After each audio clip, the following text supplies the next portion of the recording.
गांव में हर तरफ अकाल की स्थिति हो गई थी। लगता नहीं था कि अब इस गांव में ज्यादा दिन ठहरना उचित होगा। रोजगार के लिए गांव से बाहर जाना ही पड़ेगा। रामू काम की तलाश में दूसरे गांव की ओर निकल पड़ा। चलते चलते वह चंद्रपुर गांव में पहुंचा। वहां उसका कोई ठिकाना नहीं था और न ही कोई रोजगार। वह एक अमीर किसान राज सेठ के पास जा पहुंचा। सेठ जी, मैं रामू दूसरे गांव से आया हूं।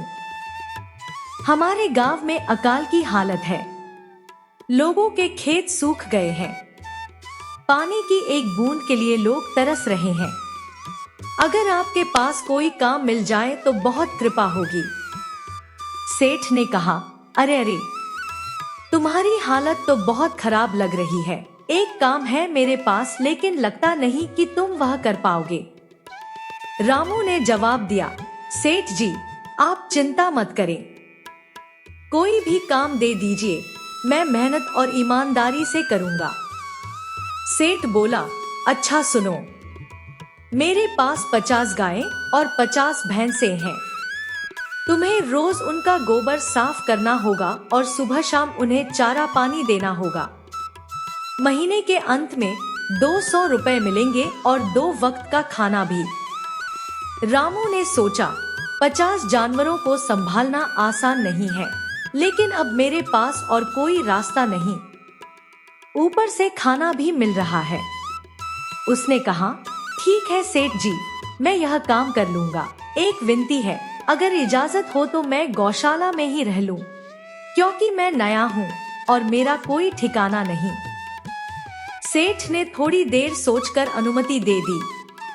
रामू गौशाला में रहने लगा और रोज सुबह सवेरे उठकर मेहनत और सफाई के साथ काम करने लगा।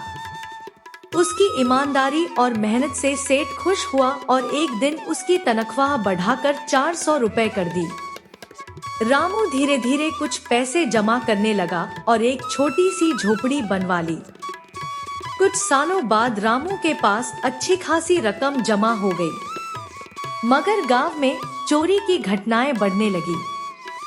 रामू ने अपनी रकम की सुरक्षा के लिए सेठ से सलाह ली।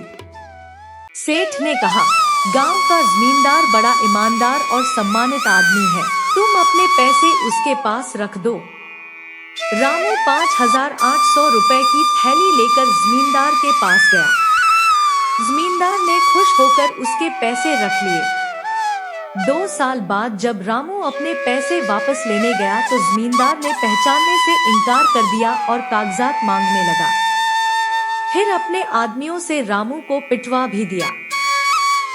रामू जब 2 दिन काम पर न आया तो राज सेठ उसे देखने आया। रामू ने सारा वाकया बताया। सेठ ने एक तरकीब सोची। अगले दिन वह पैसों से भरा सूटकेस लेकर जमींदार के पास गया और कहा, कुछ महीने के लिए राज्य से बाहर जा रहा हूँ, यह पैसे आपके पास अमानत रखना चाहता हूँ। जमींदार खुश हो गया और बोला, आपके पैसे मेरे पास बिल्कुल सुरक्षित रहेंगे। तभी रामू भी आ गया। जमींदार ने मौके की नजाकत देखते हुए तुरंत रामू के 5800 रुपए लौटा दिए और माफी मांगने लगा।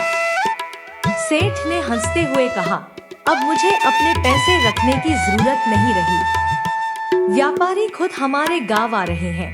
और वह सूटकेस वापस लेकर निकल गया। जमींदार हाथ मलता रह गया और बोला, यह तो गया, और रामू के पैसे भी वापस देने पड़े। रामू ने सेठ का धन्यवाद किया। सेठ ने कहा, रामू, जो मेहनत और ईमानदारी से कमाता है उसका भगवान कभी बुरा नहीं करता, लेकिन जो हराम की कमाई खाता है उसका अंजाम हमेशा बुरा होता है।